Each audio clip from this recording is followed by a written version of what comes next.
नमस्कार दोस्तों, स्वागत है आप सभी का आपके अपने YouTube channel online study with DK में। और आज हम देखने वाले हैं पर्यावरण अध्ययन का एक प्रैक्टिस सेट जो कि यूज़फुल होगा आपके आने वाले कोई भी टेट एग्ज़ाम, चाहे सी टेट हो, यूपी टेट हो या फिर हो एमपी टेट। साथ ही साथ कोई और टेट एग्ज़ाम की तैयारी कर रहे हैं तो उसके लिए भी निश्चित रूप से काफ़ी उपयोगी होंगे। तो चलिए और बढ़ते हैं आज के हमारे प्रैक्टिस सेट की ओर, जो कि 30 प्रश्नों का है और पर्यावरण अध्ययन का है। सबसे फर्स्ट क्वेश्चन यहाँ पर आता है, निम्न कारकों में से एक कारक प्रकृति में मृदा की बनावट में पहल नहीं करता है। अब यहाँ पर देखना है उस कारक को जो कारक मृदा की बनावट में पहल नहीं करता। सूर्य, जल, पवन या फिर पॉलीथीन के थैले। तो हम यहाँ पर कह सकते हैं कि एक कारक होगा यहाँ पर पॉलीथीन के थैले, जो कि मृदा की बनावट में किसी भी प्रकार से प्रत्यक्ष या अप्रत्यक्ष किसी भी तरीके से ये पहल नहीं करता है। और डी विकल्प होगा इसके लिए सही।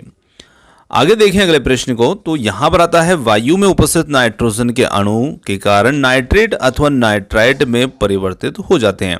तो हम जानते हैं कि वायुमंडल में जो नाइट्रोजन गैस होती है पौधे उसे सीधे N2 के रूप में नहीं लेते हैं, है ना। तो कुछ कारण होते हैं या कुछ तरीके होते हैं जिनके कारण से वो नाइट्रेट अथवा नाइट्राइट में परिवर्तित हो जाती है। अब वही चीज़ हमें समझना है कि वो किस कारण से हो जाती है, कैसे होती है, क्या प्रक्रिया होती है उसको।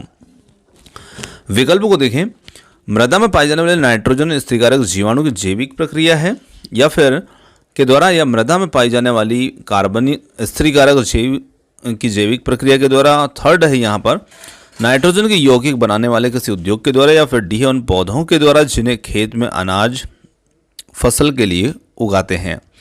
तो यहाँ पर हम कह सकते हैं कि ये जो नाइट्रोजन होती है वो नाइट्रेट नाइट्राइट में परिवर्तित होती है, उसके लिए जिम्मेदार होता है नाइट्रोजन स्थिरीकारक जीवाणु, और उसकी जो जैविक प्रक्रिया होती है, और वही जीवाणु जो होता है वो नाइट्रोजन को नाइट्रेट अथवा नाइट्राइट में परिवर्तित करती है। चलिए आगे बढ़ते हैं और अगले प्रश्न को देखते हैं। अगला प्रश्न आता है, निम्नलिखित में से कौन सी यहाँ पर ग्रीन हाउस गैस नहीं है?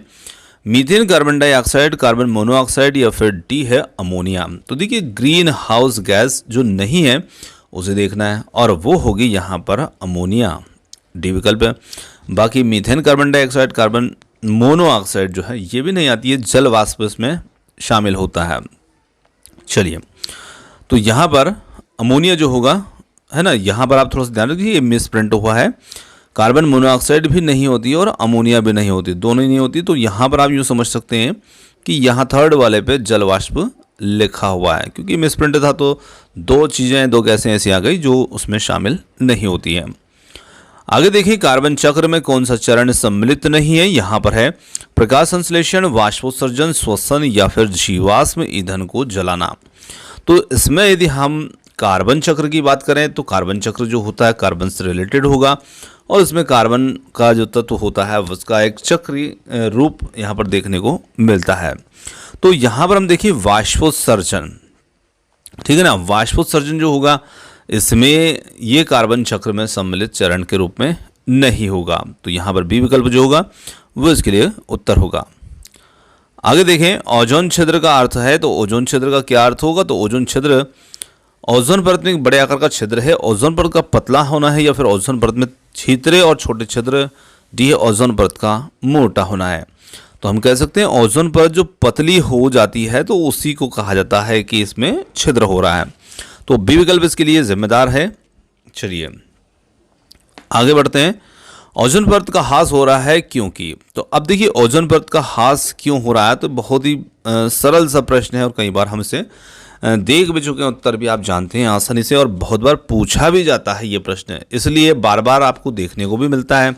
तो यहाँ पर हम कह सकते हैं ओजोन परत का ह्रास हो रहा है क्योंकि जो CFC होता है, जैसे हम क्लोरोफ्लोरोकार्बन कहते हैं, है ना, तो क्लोरोफ्लोरोकार्बन जो होता है CFC, और इसका उपयोग जो होता है ज़्यादातर मनुष्य जो होते हैं अपने वाहन में एसी के रूप में, प्रशीतक के रूप में करते हैं। तो सी विकल्प जो होगा वो इसके लिए यहाँ पर सही होगा, जिसमें है मनुष्य निर्मित यौगिक क्लोरीन फ्लोरीन दोनों शामिल हैं, उनका अत्यधिक उपयोग होना, जिसे हम CFC के नाम से जानते हैं।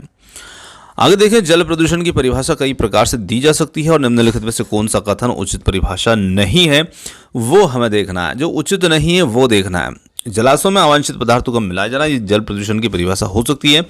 जलाशयों में वांछनीय पदार्थों को का निकाला जाना, मतलब कि उनमें बहा देना उनको, तो ये भी प्रदूषण का उदाहरण है। जलाशयों में दाब परिवर्तन और जलाशयों के ताप में परिवर्तन, तो यहाँ पर दाब में परिवर्तन जो होगा उसे हम प्रदूषण की परिभाषा के अंतर्गत शामिल नहीं कर सकते, ये परिभाषा इसमें उचित नहीं होगी। तो यहाँ पर सी विकल्प इसके लिए जिम्मेदार है। चलिए आगे बढ़ते हैं। निम्नलिखित में से पर्यावरण की कौन सी समस्या हाल में ही उत्पन्न हुई है? ओजोन परत का ह्रास, ग्रीन हाउस प्रभाव, वैश्विक ऊष्मन, या फिर ये सभी? तो ये सभी जो समस्याएं हैं ये पर्यावरण के अंतर्गत हमें अभी देखने को मिल रही है, मतलब कि वर्तमान समय में ये देखने को मिल रही है। आगे देखें यहाँ पर निम्नलिखित में से पोषकों में से कौन सा पोषक उर्वरकों में नहीं उपलब्ध नहीं होता? Nitrogen, phosphorus, iron, potassium. तो यहाँ पर हम कह सकते हैं कि जो पोषक उर्वरकों में नहीं होता वो होगा यहाँ पर आयरन, और सी विकल्प इसके लिए सही है। आगे देखिए, मछली उत्पादन में अपार वृद्धि जो होती है उससे हम क्या कहते हैं? तो देखिए, मछली उत्पादन में जब अपार वृद्धि होती है तो मछली उत्पादन को एक क्रांति के नाम से जाना जाता है, और वो क्रांति होती है नीली क्रांति। जी हाँ, सी विकल्प होगा इसके लिए सही। मछली उत्पादन में अपार वृद्धि जो होगी वो नीली क्रांति कहलाएगी। आगे बढ़ते हैं और देखते हैं अगले प्रश्न को। विषाणु से हेपेटाइटिस रोग होता है और यह रोग निम्नलिखित में से किसी एक के द्वारा संचरित होता है? तो यहाँ पर देखिए, वायु, जल, भोजन, व्यक्तिगत संपर्क। तो ये जो रोग होता है, ये हेपेटाइटिस रोग, ये संचरित होता है जल के माध्यम से, और यहाँ पर विकल्प नंबर बी जो होगा जल, ये इसके लिए सही उत्तर होगा। आगे देखें अगले प्रश्न को। जब हम श्वास लेते हैं तो वायु अंदर लेते हैं और ऑक्सीजन के साथ नाइट्रोजन भी अंदर आ जाती है। इस नाइट्रोजन का क्या होता होगा? तो यहाँ पर हम देख सकते हैं कि जब हम श्वास लेते हैं और वायु अंदर लेते हैं तो ऑक्सीजन के साथ जब नाइट्रोजन भी अंदर आ जाती है तो यह ऑक्सीजन के साथ कोशिकाओं में भ्रमण करती है। श्वास छोड़ते समय कार्बन डाइऑक्साइड के साथ बाहर आ जाती है। केवल नासिका कोशिकाओं के द्वारा अवशोषित हो जाती है, और डी कोशिकाओं में नाइट्रोजन का सांद्रण पहले से इतना अधिक होता है कि यह अवशोषित नहीं हो पाती है। तो यहाँ पर हम कह सकते हैं ये सांस छोड़ते समय कार्बन डाइऑक्साइड के साथ में बाहर आ जाती है, और विकल्प बी जो होगा इसके लिए सही होगा। आगे बढ़ते हैं। वायुमंडल में कार्बन डाइऑक्साइड की मात्रा में वृद्धि से क्या नहीं होगा? देखिए, क्या नहीं होगा? पर्यावरण में अधिक ऊष्मा को रोका जा सकता है, पौधों में प्रकाश संश्लेषण की वृद्धि, वैश्विक ऊष्मन, मरुस्थलीय पादपों की प्रचुरता। तो जब वायुमंडल में कार्बन डाइऑक्साइड की वृद्धि होगी तो उससे क्या नहीं होगा? तो यहाँ पर हम देखें कि मरुस्थलीय पादपों की प्रचुरता नहीं होगी। चलिए आगे देखें अगले प्रश्न को। अगला प्रश्न आता है यहाँ पर, ऑक्सीजन मुख्यतः किसके द्वारा वायुमंडल में वापस आती है? तो यहाँ पर हम कह सकते हैं कि वायुमंडल में ऑक्सीजन मुख्यतः वायुमंडल में किसके द्वारा वापस आती है? जीवाश्म ईंधन के जलने से, श्वसन से, प्रकाश संश्लेषण से, या फिर कवक से? तो हम कह सकते हैं कि यहाँ पर प्रकाश संश्लेषण के माध्यम से, पहला नहीं, सी वाला है, प्रकाश संश्लेषण के माध्यम से ये वापस आती है, क्योंकि प्रकाश संश्लेषण में ये फिर से मुक्त होती है। नाइट्रोजन स्थिरीकरण करने वाले जीवाणु का नाम क्या है? यहाँ पर है स्यूडोमोनास, नाइट्रोसोमोनास, राइजोबियम, और डी है इनमें से कोई नहीं। तो राइजोबियम जो होगा ये नाइट्रोजन स्थिरीकारक जीवाणु होगा, जो कि नाइट्रोजन को नाइट्रेट में परिवर्तित करता है। आगे देखें, मृदा में खनिज का मुख्य स्रोत कौन सा है? तो मृदा में खनिज का मुख्य स्रोत जो जनक शेल से, जिनसे मृदा बनती है, पादप, जंतु, जीवाणु। तो यहाँ पर हम कह सकते हैं जनक सेल जिनसे मृदा बनती है, यही मृदा में खनिज का मुख्य स्रोत होगा। आगे देखें अगले प्रश्न को। जैवमंडल के जैविक घटक का निर्माण जिसके द्वारा नहीं होता?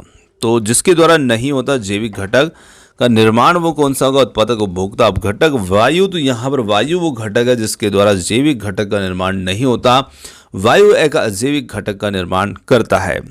चलिए आगे देखिए, ठंडे मौसम में कम दृश्यता का कारण है जीवाश्म ईंधन का निर्माण, बिना दहन हुए कार्बन कण, वायु में निलंबित हाइड्रोकार्बन, पर्याप्त विद्युत आपूर्ति में कमी, और डी है उपरोक्त में से कोई नहीं। तो यहाँ पर हम कह सकते हैं जब ठंडे मौसम में कम दृश्यता का जो कारण होता है बिना दहन कार्बन कण, वायु में निलंबित हाइड्रोकार्बन जो होते हैं, इनके कारण से ठंडे मौसम में कम दृश्यता देखने को मिलती है। आगे बढ़ते हैं और अगले प्रश्न की ओर चलते हैं। वनस्पति रहित मृदा पर जब वर्षा होती है तब क्या होता है? देखिए, जहाँ पर वनस्पति नहीं है ऐसी मृदा पर जब वर्षा होगी तो निश्चित रूप से क्या होगा, वर्षा का जल मृदा के भीतर वाली बातें रिस जाता है और वर्षा का जल मृदा की सतह को हानि पहुंचाता है। वर्षा का जल मृदा की उर्वरता को बढ़ाता है। वर्षा का जल मृदा में कोई परिवर्तन नहीं करता है। तो हम कहेंगे कि यहाँ पर वनस्पति रहित जब मृदा होती है तो उस पर वर्षा होती है तो वहाँ पर वर्षा का जल मृदा की सतह को हानि पहुँचाता है और विकल्प बी होगा इसके लिए एकदम सही। चलिए आगे बढ़ते हैं और देखते हैं अगले प्रश्न को। खरपतवार फसलों को निम्नलिखित प्रकार में से किस प्रकार से प्रभावित करते हैं? तो देखिए खरपतवार फसलों को निम्न प्रकार में से मतलब किस प्रकार से प्रभावित करेंगे, तो ये यहाँ पर वृद्धि करने से पहले ही खेत में पादप को नष्ट करके, पादप पर वृद्धि करके या पादप के अन्य संसाधनों में प्रतियोगिता के कारण पोषक पदार्थ की उपलब्धता में कमी करके।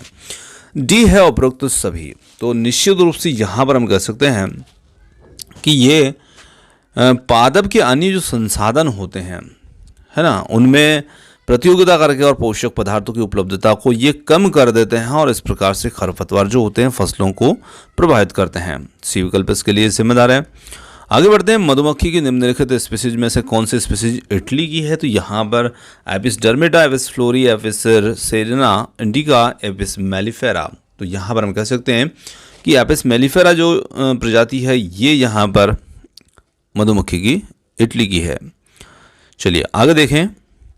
ऊपरी मृदा में निम्नलिखित में से कौन विद्यमान होता है? केवल ह्यूमस तथा सजीव या फिर केवल ह्यूमस तथा मृदा कणिकाएं? ह्यूमस, सजीव और पादप। और डी है ह्यूमस, सजीव तथा मृदा कणिकाएं।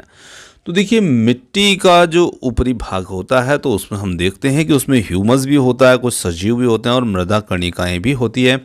ये तीनों इसमें हमें देखने को मिलते हैं। चलिए आगे देखें अगले प्रश्न को।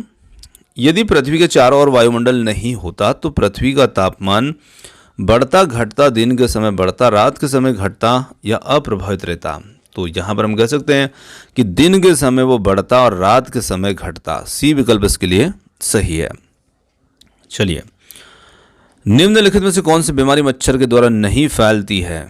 डेंगू, मलेरिया, मस्तिष्क ज्वर, न्यूमोनिया। तो यहाँ पर हम कह सकते हैं कि जो बीमारी मच्छर के द्वारा नहीं फैलती वो है यहाँ पर न्यूमोनिया और डी विकल्प इसके लिए सही है। निम्नलिखित में से कौन सा रोग प्रोटोजोआ प्राणियों के द्वारा होता है?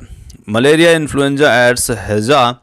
तो यहाँ पर हम कह सकते हैं कि जो रोग प्रोटोजोआ प्राणियों के द्वारा नहीं होता, प्रोटोजोआ प्राणियों के द्वारा होता है वो यहाँ पर होगा मलेरिया। पहला विकल्प इसके लिए सही होगा।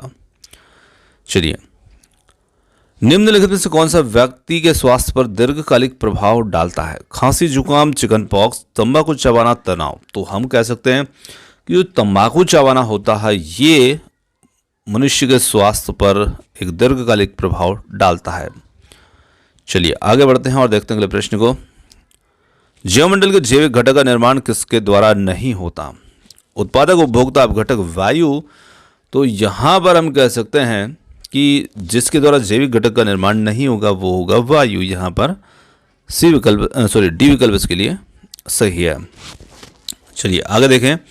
बंजर सेल पर लाइकेन की वृद्धि के बाद किसकी वृद्धि होती है? मांस, फर्न, जिम्नोस्पर्म या फिर शैवाल। तो यहाँ पर हम कह सकते हैं कि बंजर सेल पर लाइकेन की वृद्धि के बाद जो वृद्धि होती है वो होती है मांस की और विकल्प ए इसके लिए सही होगा। आगे बढ़ते हैं। जलीय पर्यावरण में विशेष तापक्रम परिवर्तन प्रभावित कर सकता है किसको? जंतु में प्रजनन, जलीय पौधों में अधिक वृद्धि, जंतु में पाचन प्रक्रिया और डी है पोषकों की उपलब्धता। तो यहाँ पर हम कह सकते हैं इसके लिए विकल्प नंबर एक जंतु में प्रजनन जो होगा तापक्रम परिवर्तन को परिवर्तन जो है ये से प्रभावित कर सकता है। चलिए आगे देखें। मृदा अपरदन इसके द्वारा रोका जा सकता है। वनों का विकास करके, वनों की कटाई, उर्वरकों का अत्यधिक उपयोग, जंतुओं के द्वारा अतिचारण। तो यहाँ पर हम कह सकते हैं कि मृदा अपरदन जो है वो किसके द्वारा रोका जा सकता है? तो वनों का विकास करके रोका जा सकता है ना। वनों को विनाश करके तो हम निश्चित रूप से वन का उन्मूलन कर देते हैं है ना। तो लगभग ऐसे ही प्रश्न होते हैं। तो वनों का विनाश और विकास थोड़ा सा मैं कंफ्यूज हो गया था। तो वनों का विकास करके हम मृदा अपरदन को रोक सकते हैं। दोस्तों ये थे आज के हमारे पर्यावरण अध्ययन से संबंधित 30 अति महत्वपूर्ण प्रश्न है। और प्रश्न आपको कैसे लगे कमेंट्स करके ज़रूर बताइएगा। वीडियो पसंद आया तो वीडियो को लाइक, शेयर और चैनल को सब्सक्राइब ज़रूर कर लीजिएगा ताकि आने वाले वीडियो की नोटिफिकेशन आपको तुरंत मिल पाए। तो आपने जो समय दिया उसके लिए बहुत बहुत धन्यवाद। Thanks for watching. मिलते हैं जल्दी ही एक और नए किसी वीडियो के साथ। धन्यवाद।